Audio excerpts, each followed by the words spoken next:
یوسف بن تاشفین.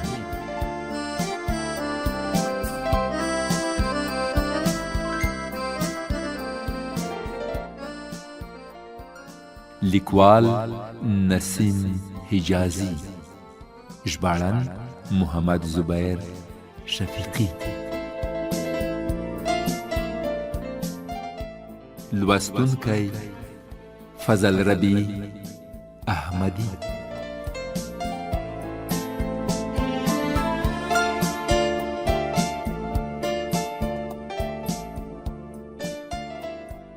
اووه دېرشمه برخه.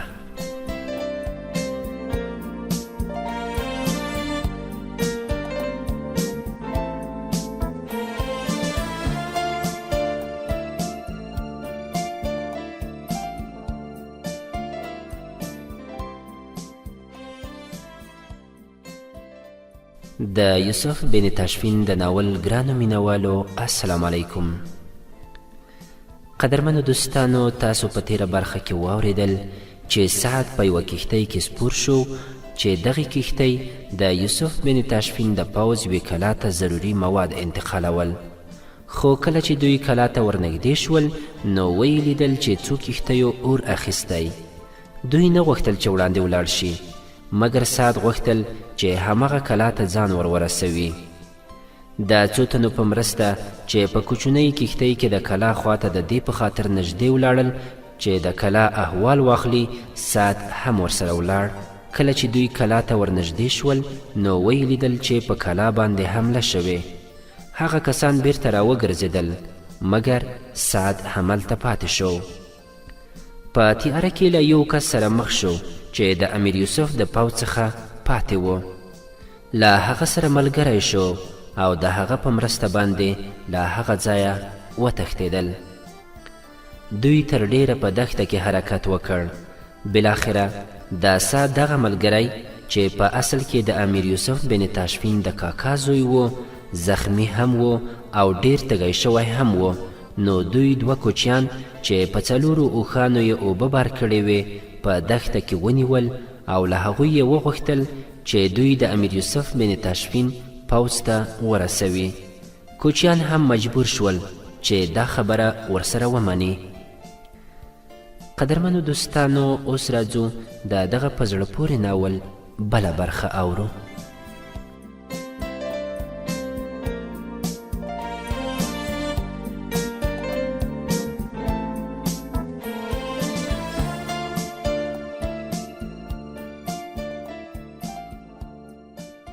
تر کوم 3 میله مزله وروسته سعد او د هغه ملګری له اوښانو پلي شول. یو مشک یې پرانیست، اوبه یې وڅښلې او بیرته پر اوښانو سپاره شول. د سعد ملګري ډاډمنه ساه واخیسته. ویې ویل، نور موږ ته څه خطر نشته، خو هره شیبه مو ډیره قیمتي ده. د کلا ساتونکي تر ډیره ځنډه د دښمن مقابله نشي کولی. که دښمن کلا ونیوله نو په دښته کې زموږ جنګیدونکي پوځ ته به د شا لوري ته د مرستو لارې په خطر کې ولویږي. د سعد د څو پوښتنو په ځواب کې د هغه ملګري وویل، زه د مرابطین د سمندري پوځ یو منصبدار یم. ما له 2 کښتیو سره د روم سمندرګي په یوه ټاپو کې د لوټمارانو پر یوه مرکز برید وکړ. د هغوی یوه کښتۍ مو وسوځوله، دوهمه یې د تېښتې هڅه کوله چې ناڅاپه د سمندري غلو 4 نورې کښتۍ راورسېدې. ما له مجبورۍ د بیرته راتلو امر وکړ. د کلا ساتنې لپاره مې 2 کښتۍ پرېښوې او فکر مې کاوه چې بیرته همدغه ځای ته راورسیږو نو دښمن ته به په اسانۍ ماته ورکړو. کلا ډیره لرې نه وه، خو چې موږ د دښمن نه په شا راغلو او څنډې ته رانږدې شو، راته معلومه شوه چې د دښمن 2 نورې کښتۍ راغلې او زموږ د کښتیو له سوځولو وروسته یې خلیج نیولی دی. اوس موږ ته نه د وړاندې تلو لاره وه او نه په شا ګرځېدو. هغه 5 کښتۍ چې په موږ پسې را روانې وې رانږدې شوې. موږ د ماتې او بري پروا ونه کړه او د خلیج په کښتیو مو یرغل وروړ. د هغوی 2 کښتیو ته مو اور واچوه، خو په دې ځنډ کې له 4 لوریو موږ را کلابند شو. لږ ځنډ وروسته زموږ یوې کښتۍ اور واخیست.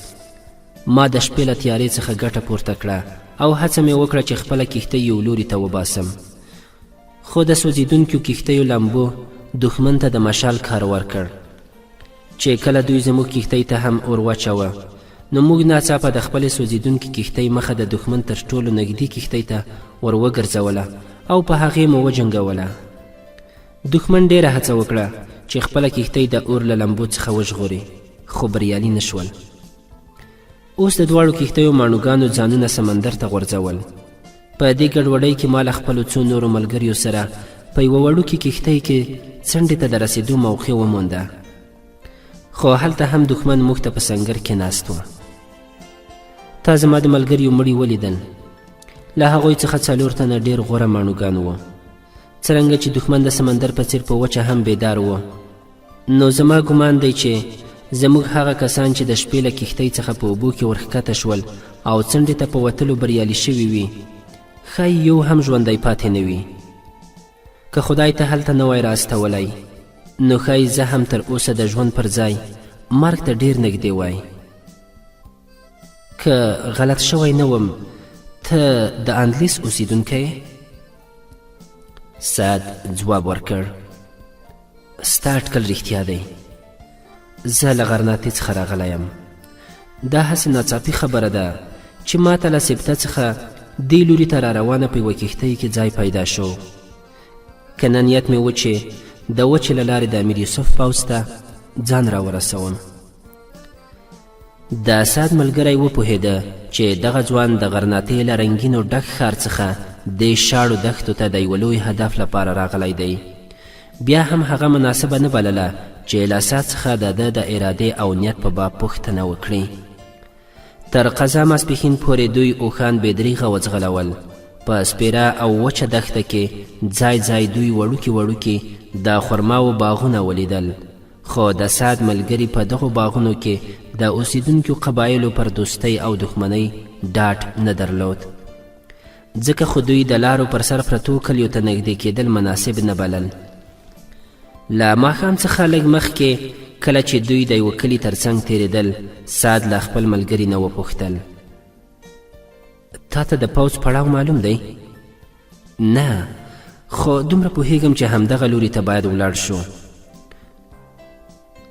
هغه بیا په بربریانو غږ وکړ ګورئ، که تاسو نن شپه موږ پړاو ته ورسوئ نو زه تاسو ته د ښه انعام وعده درکوم. یوه بربري ځواب ورکړ که ستاسو پوځ وړاندې نه وي تللی نو هیله ده چې له لمر لوېدو څخه لږ وروسته هلته ور ورسیږو. سعد له خپل ملګري څخه وپوښتل زما په ګمان د یرغل کوونکو شمیر د څو زرو په شاوخوا کې دی. هغه ځواب ورکړ زه د هغوی له شمیر څخه اندېښنه نه لرم.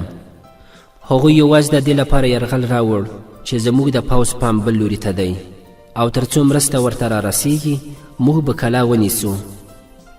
که د کلا ساتونکو تر 2 ورځو پورې مقابله وکړای شوی نو زموږ پوځ به یې مرستې ته ور ورسیږي او بیا به زموږ د سپرو پر مخ کې د دوی حیثیت داسې وي لکه د توپان په مخ کې د وچو پاڼو. سعد وویل زه حیران یم دغو د دښتې خلکو دومره کښتۍ له کومه راوستې؟ هغه ځواب ورکړ دا څو کښتۍ چې تاسو ولیدې د دښمن د سمندري پوځ یوه معمولي برخه ده. د اروپا د ډیرو هیوادونو سمندري لوټماران د دوی تر شا ولاړ دي. ځینې عیسوي واکمن هم دوی ته مرستې ورکوي. دغه خلک په افریقا کې زموږ ویښتوب د ځان لپاره خطر بولي. زما اندېښنه ده چې که په دې سیمو کې زموږ جګړه دوام وکړي نو د روم، یونان او د شمالي اندلیس عیسویان به د افریقا پر ساحلي سیمو له برالا یرغل نه ډډه ونه کړي. همدغه سبب دی چې موږ جنوب لویدیځ لور ته له پښو غځولو نه وړاندې د دې سیمو کلکولو ته اړتیا وینو. زما باور دی چې پر کلا پر یوه وخت د وچې او اوبو له لوري دښمن یرغل راوړ. هدف یې دا دی چې موږ تر څه حده د افریقا د څنډو ساتنه کولای شو. که باغیان پر دې وتوانېدل چې کلا ونیسي نو د شمال عیسوي هیوادونو به دوی ته د مرستو رسولو لاره پرانیستل شي. سعد وپوښتل له هغو باقي قبیلو سره مسلمانان هم شته؟ هوکې، څو تش په نامه مسلمانې قبیلې هم له دوی سره مرسته کوي. د هغو قبیلو سرداران او مشران په افریقا کې د اسلامي حکومت جوړېدل خپلې واکمنۍ ته ګواښ ګڼي او موږ د افریقا د راتلونکي لپاره د دغو خلکو شتون تر نامسلمانو لږ خطرناک نه ګڼو.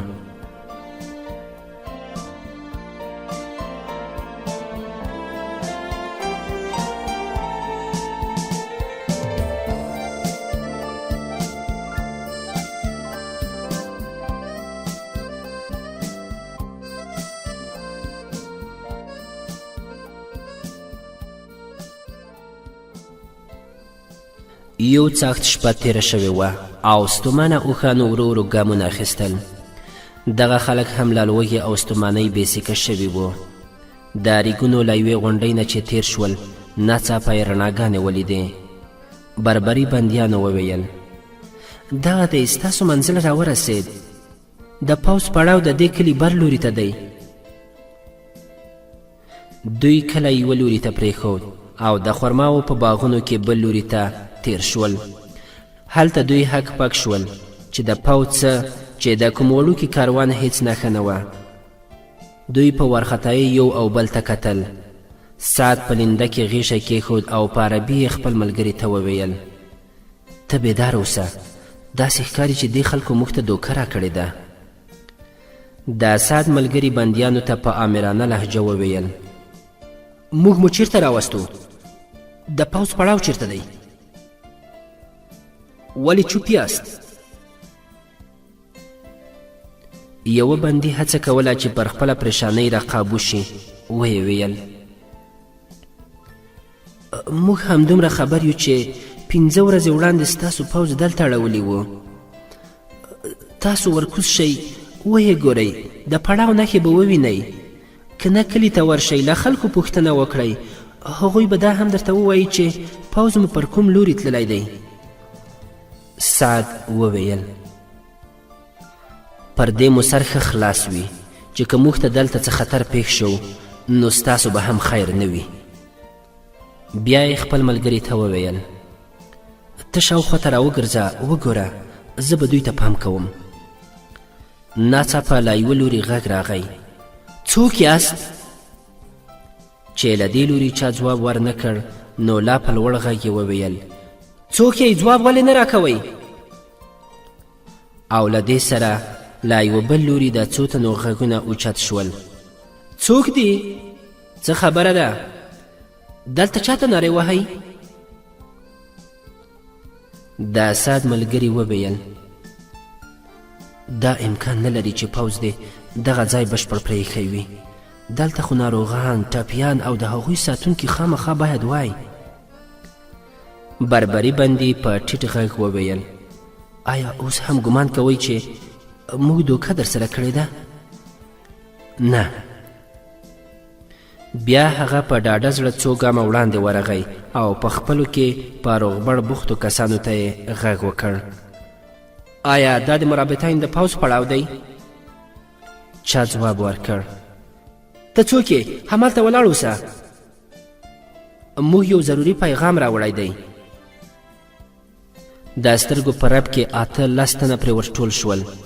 یوه پیردار وپوښتل تاسو له کوم لوري راغلی؟ د سعد ملګري د هغه د ځواب په ځای وویل په تاسو کې کوم یو سیر بن ابوبکر پیژني؟ یو پیردار ورخطا شو او چیغې یې کړې د سمندري ځواکونو امیر سیر بن ابوبکر، په خدای سوګند چې ما ستاسو غږ وپېژانده، خو دا مې په خیال کې هم نه راتلل چې ته په دې وخت کې دلته راتلی شې. امیر یوسف چیرته دی؟ پیردار ځواب ورکړ هغه وړمه ورځ د ختیځ لور ته وړاندې ولاړ.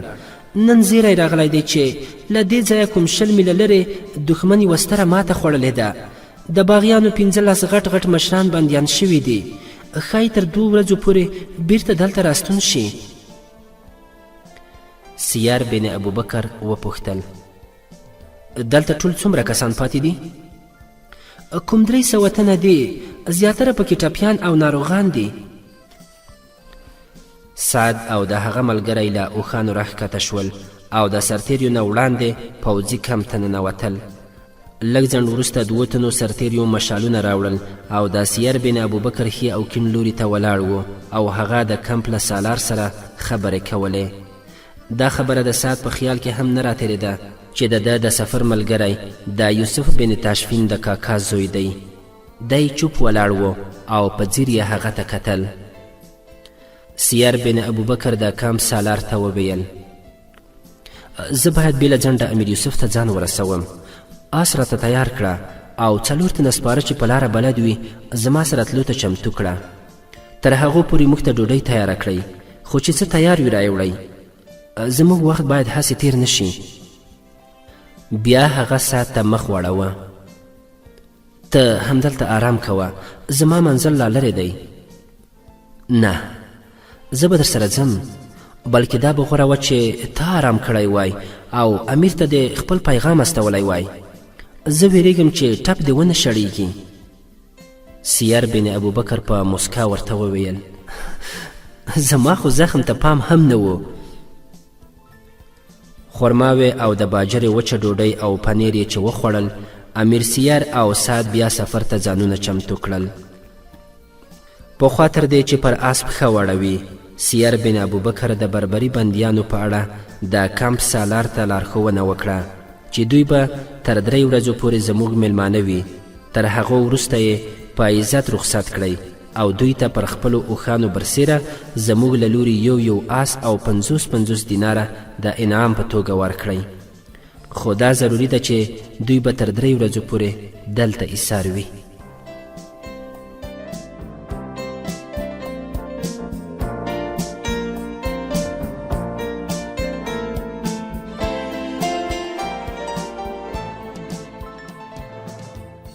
درنو دوستانو، زموږ د نن شپې ناول هم دومره و. هیله ده چې د پام وړ مو ګرځېدلی وي او د دې ناول په نورو برخو کې هم را سره ملتیا وکړئ. تر بیا پورې مو په لوی او بخښونکي خدای سپارو.